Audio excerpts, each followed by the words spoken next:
Hey YouTube. Alright, I figured I'd do a 1,000-mile review on my MSX 100 volt that mostly rides slow. I do have a seat on it here that works. Um, the highest I've ever gone in speed is 35. I've hit 30 more times than I can count. Um, so the MSX 100 volt is still the speed, well, maybe soon to be eclipsed by the veteran Sherman for top speed wheel. I do think the suspension with a wheel like the MSS will make that closer to the motorcycle category, full on highway worthy. Um, I got into this sport because I have an EBR 1190 SX motorcycle. That particular bike is probably the fastest motor vehicle ever produced in the USA. Well, that's because that guy got nervous. There's a car there, so anyway. Yeah, the EBR 1190 is, there's a few people done sub 9-second quarter miles on it.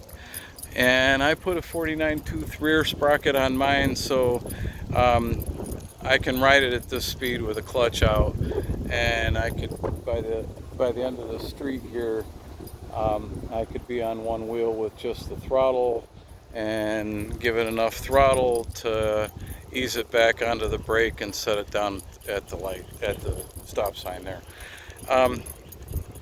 But at the time, I felt a little awkward because occasionally I'd let down a wheelie and my front wheel's way over here. I know it's coming. I got to put a twist on the bars and bam, it kicks over quick, you know.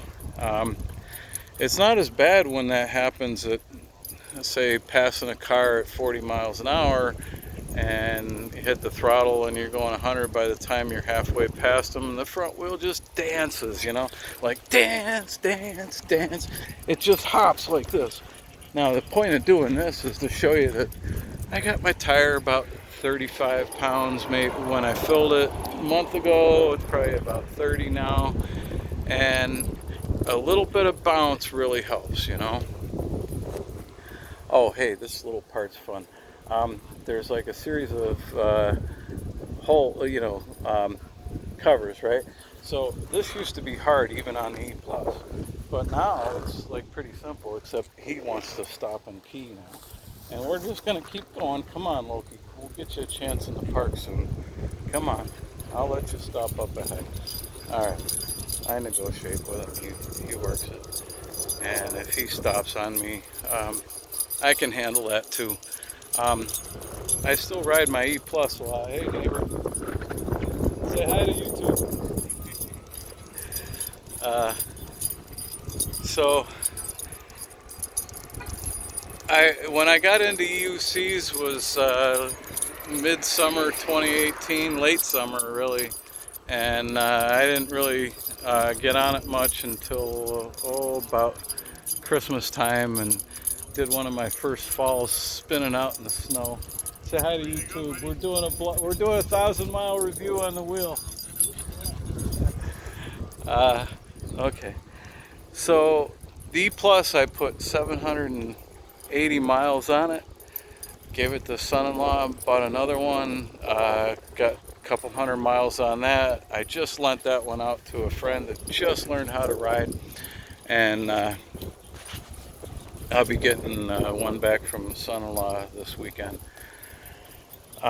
I still like riding E Plus, and from what I see of reviews on the 16 Plus, or the King Song 16X, the nimbleness of a 16-inch wheel is why I like to let this guy go back by without worrying maybe it's going to yeah, so come on. Oh, geez, he pulled me off that time. He really wants to pee. Okay, so the nimbleness of the E Plus and 16X, it took me a while to learn how to achieve that by skill on the MSX. I can ride just about anything on the MSX, tight radius, slow stuff, pretty close to as good as I can do on the E+. But when I first got the MSX, something like a tailgate party or a rally where there was a lot of people, pedestrians, for me to ride around, I got a couple videos doing that. The E Plus was the more comfortable wheel. The first thing I felt when I got the MSX after that was like every pothole on the road, oh my gosh, it was bone jarring. Now if I just, jump, like if I jump like bam, my feet feel it. Well, if I do a curb shot, I feel that same impact. Even if I take the impact out of my body out of my upper body with my legs, my feet and ankles still feel it. And, to a lesser extent, but it adds up. Grass like this, here we go, Loki, come on, buddy. This kind of thing, I think it was Hang, has a video where you hear his voice bouncing, and all right, Loki, come on. And maybe my voice is bouncing now. I don't know. We're probably doing about 20 right now, and he's loving it. And I'm gonna turn here before we get to the muddy zone over there. And here we go. Come on. So all this time, if I can show my feet, I'm getting impacts in my feet and my ankles. And the very first time, the pedal tilt and so on made that really difficult. Come on. So my ankles have improved their strength all this time. Yet, and I've learned to adapt to the pedal tilt, although I did grind a little and reduce a little. And oh look, a couple fans. Come on. Hi. Say hi to YouTube. We're doing a 1,000-mile review on my wheel right now. Have a nice day. Okay, come on, buddy.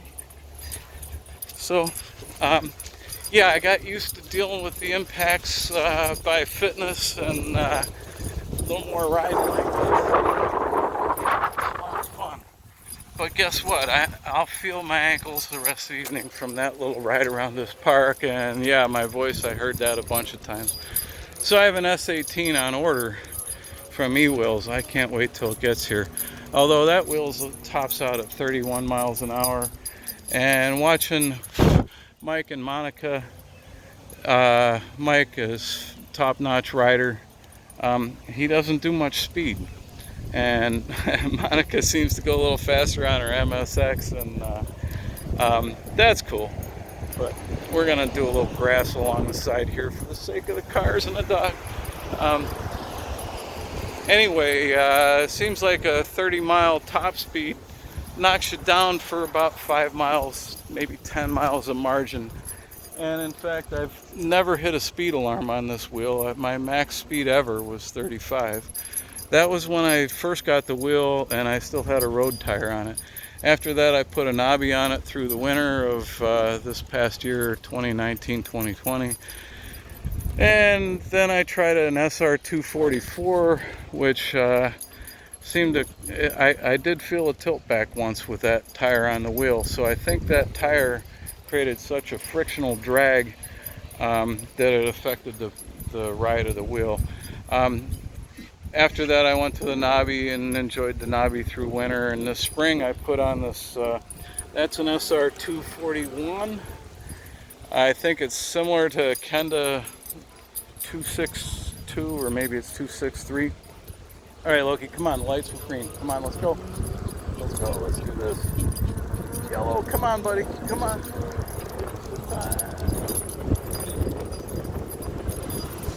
Okay, so this tire, I like it because it's all that I can ride the speed on the road with it. I've had it up to 30 half a dozen times. I don't ride very fast very often. When I go without him, I I tend to touch 30 just about every ride, 28, 29 maybe. Um, but I don't have a ready-made desire to go faster. The 35 mile an hour time, I just wanted to see how fast I could go. Um, but the 30 mile an hour instances are more like just a natural, let's ride it quick, but you know, it's not a go crazy sensation. It's just a normal riding. Howdy, neighbor. Um, so speed margin matters.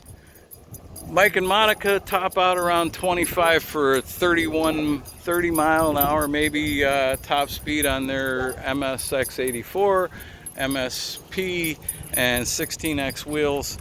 And I don't see any of them trying to go faster than that. This MXX, there's videos of somebody doing 48, maybe 49 miles an hour on this exact wheel. Now this one doesn't have any kind of battery enhancements. I think I'm at 1250 watt hours. And I've gone like 25 miles on a ride and had like 60% charge left. So it appears my range ought to be over 50 miles. Howdy, say hi YouTube. 1,000-mile review on the wheel. Okay. Lost my train of thought for the neighbors there. What was I saying? Speed. We're talking about speed and speed margin. So at 35, I didn't get any beeps or alarms. And I do get a wobble on the wheel at around 25, 30. And back then when I did the 35, I didn't know how to handle it. What I have discovered, if I point down and show you what I'm doing here, notice my left foot is almost off. In other words, I can actually take my left foot off here, and I can do the same with my right foot, and I still ride straight like this, right? But the point is, a ride posture where I have one leg is very light. You hear the wheel squeaking right now because it's all my weight's on the left, and if I do this, all my weight's on the right, and you hear that squeaking. And so the point is that motion. Hi, say hi to the 1,000-mile review. The point is that action of one leg up against the wheel like this, with the other leg basically free, I can still steer and control the wheel, but that contact with my leg patch there really dampens out any wobble that I've ever experienced. So so I push on one leg and go past the wobble, and then I'm from 25 wobble-ish to 30 is stable, and I can ride there as long as I want. Now going above 30, I would say the issue with that is the wind, right? So at 30, you're leaning way out here like this, and of course I'm bending from my waist and just exaggerating the idea. But you're leaning way out here like this, and the wind is blowing you, and you're pushing at it, and it's side to side, and it doesn't. How do I put it? It puts a lot of noise into the sense of control. So the other thing is, at that point you tend to be way up on the front of the wheel with your feet way up here like this. And I actually do ride like this quite a bit because I do a lot of straight leg riding. Straight leg riding at E+ speeds was very normal for my first 750 miles at, average 7 miles an hour with him like we're doing right now. So, with 2,000 miles total personally, but most of that at 7 miles an hour, I probably have like the equivalent of an average rider's 4,000 or 5,000 miles worth of experience riding. The other thing I would say is, like practicing motocross or practicing bicycle tricks, they're harder at slow speeds. So,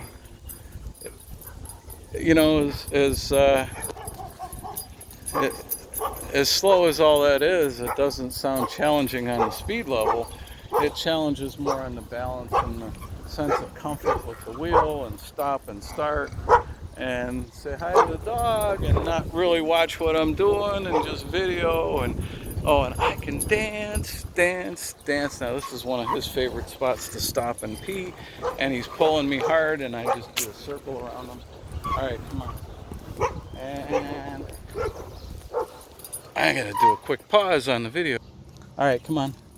Let's show this lady the wheel. So, all right, so question is, am I on a wheelchair or is this an electric chair, right? And it's kind of good to see this lady out with her dog riding. How you like my wheelchair, ma'am? Oh, well, maybe it's my electric chair. But I had to stop. Your dog was coming behind. I didn't want to get his leash caught up in it. I think we're going to go run around the grass in the park. I just thought I'd stop up and say hello to you. Oh, it's nice to see Somebody else riding an electric chair, you know? Gotta love it, right? That's pretty nice. Oh, yeah. How you doing, babe? Yeah, he's nice, too. My sweetheart. Yeah, you're sweetie pie. All right, yeah. Happy apocalypse. Have a nice evening. You do the same. Okay. Enjoy your walk. Thank you. I'm just standing around, you know? Okay. It's nice meeting people like that. You know, that's one of the greatest things about EUCs. People are so fascinated by it and impressed by it that they just want to talk to you. They want to see it. Hi. It's called an electric unicycle. Tell your dad to buy you one. They're $350 on eBay. Maybe we'll get another kid going. I don't know.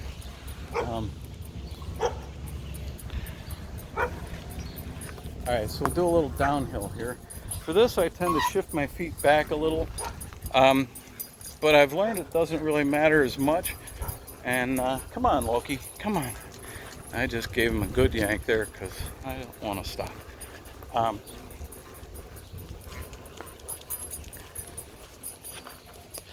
Boy, there's some nice trails out there, but I'm kind of locked into suburbia here. Come on, come on. And there's lots of woodchuck holes along here. So this kind of riding here is what I really like the most, and so does he. He'll open up to about 25 miles an hour max on grass. And if you hear my voice and you see me jiggling up and down, there's just bumps everywhere, and my ankles are where the impact shows up. Like I said, ankle fitness has improved quite a bit.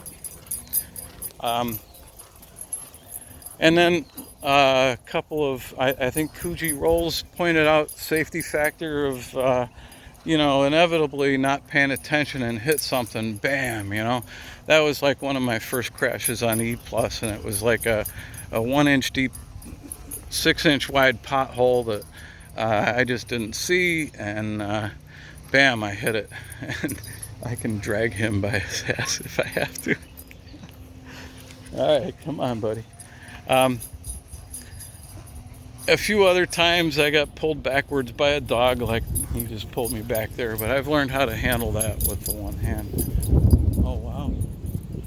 There's a storm coming. It's not a virus, man. It might be economic collapse, calamity, pestilence, right? Oh.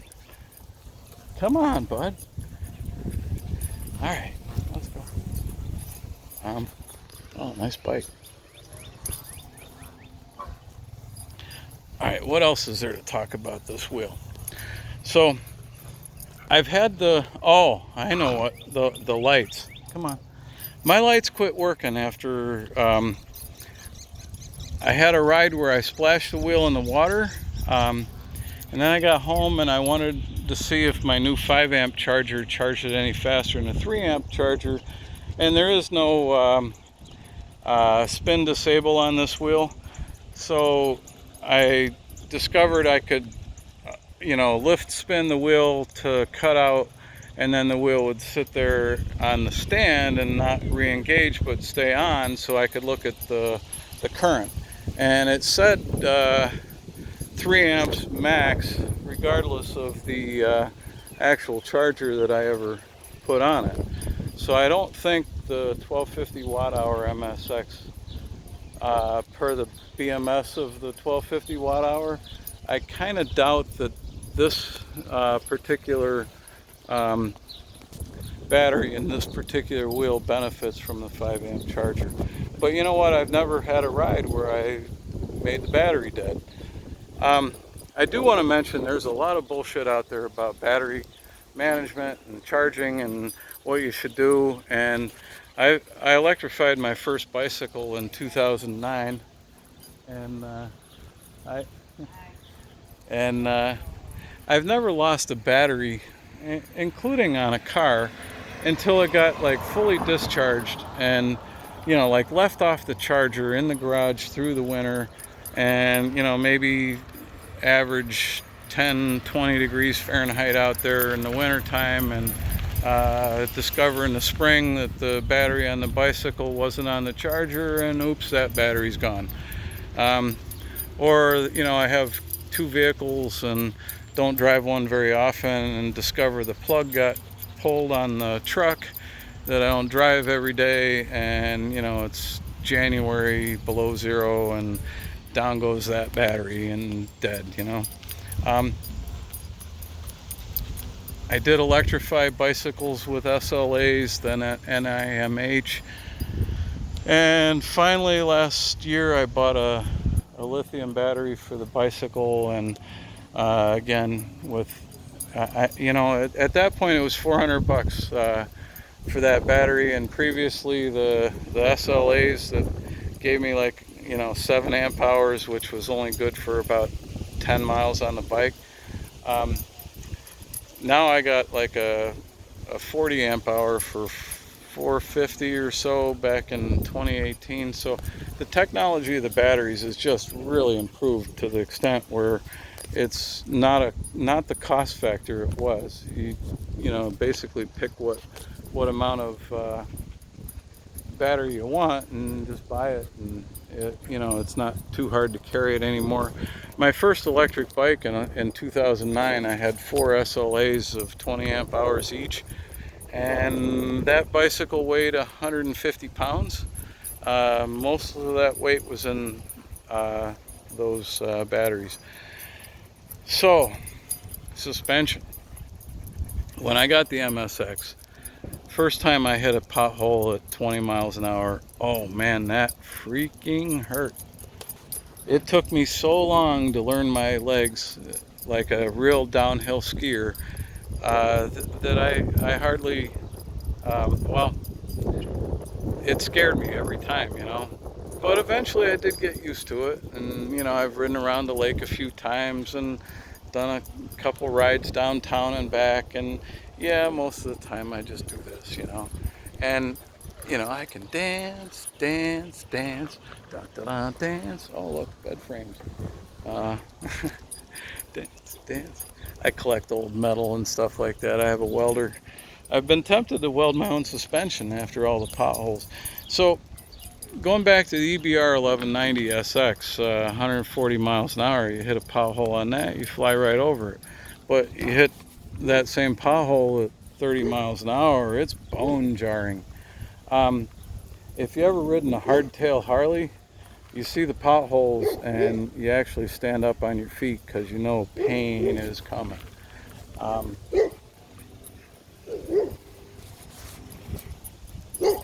It's just, it's that impact, you know. So let's talk about the impact of the standard curbside curb, right? 6-inch curb. The best I could explain it is if you jump up 6 feet in the air in your own house and land, you get an impact on your feet. And then, yeah, your knees, and mostly your knees, absorb it all from the rest of your body, and, you know, you don't mind it too much. But when it's over and over, and, you know, impact after impact after impact, like being on the grass, or little curved shots like this one at 30 or so, and there's a fan. Come on, bud. they add up, you know.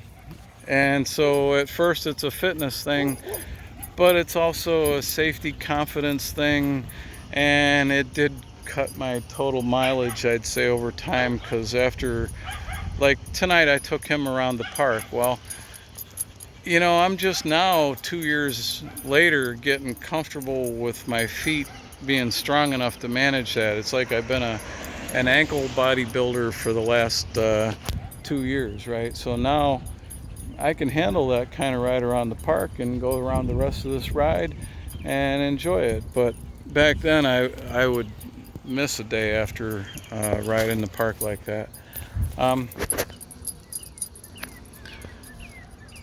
okay, so suspension impact speed. Yeah, so my electric bicycle was the biggest personal demonstration that if you want to go electrified, you really want to be on a suspension. And with the EUCs on a sidewalk like this, it equates to the same thing, but it amplifies the faster you go.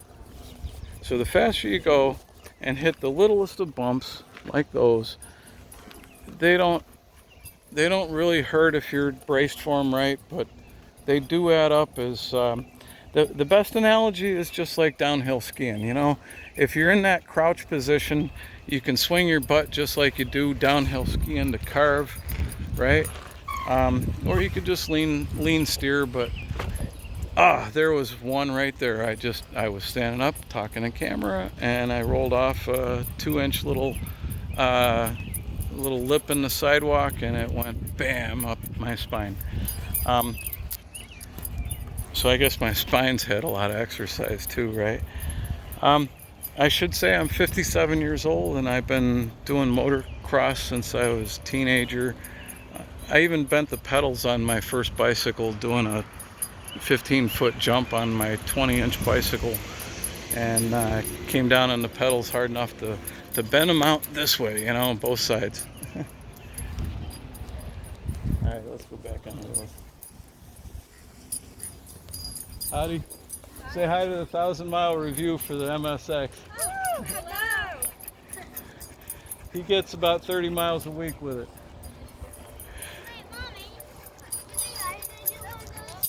Oh yeah, you know what? This is like the best thing ever for a boy like him. It's faster and safer than a bicycle. Oh, really? It goes forward back like a hoverboard Yeah. to steer it, but you have to balance it like a bicycle, so you need like 3 or 4 miles an hour. So what you do is I'll let you try it in the grass if you want. Okay. I have a smaller wheel that you would love. It's called an E Plus. It's $350. This wheel is closer to a couple. Well, I paid $1,900 for it a couple years ago. Mm-hmm. It'll go 42 miles an hour, like sustained, for about 50 miles. So That's awesome. yeah, it's an awesome wheel. Yeah. Can I do like a smaller wheel? Yeah, you want a small wheel. What's Yes, your name? Grayson. Grayson? My name's Elliot. Hi, Elliot. Nice Hi. to meet you. Angela, Kira. Hi, Angela. Hi, Yeah. Kira. That's super Yeah. neat. So I'll show you how it goes. Basically, so the like to mount it, you can learn the step on, step off exercise. Oh, see, I thought you just had a Yeah, stand. yeah. You see the seat? Yeah, and then Before. so I stand up and then I lean forward like Michael Jackson from my ankles. So, you know, step up, and then you can give it a whip like that to get it balanced, and then like he's saying, yes, it has a seat. You just sit down. So it's my wheelchair. I mean, my electric chair. That's neat. All right, Angela. It was nice meeting you. Nice meeting you too. What was his name again? Bye. Grayson. Jason. Maybe I'll see him out here someday. Hi guys. You want to try it? About like a skateboard. I never mastered a skateboard. I've been riding this about 1.5 years, closer to 2.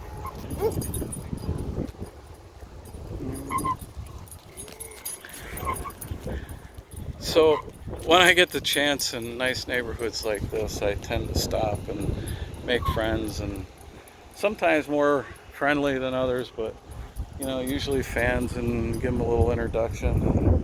Especially a kid like that, you know, I'd love to see a little boy out there riding, you know. Okay, I play guitar. I've been playing guitar for 30 years and I truly suck at guitar.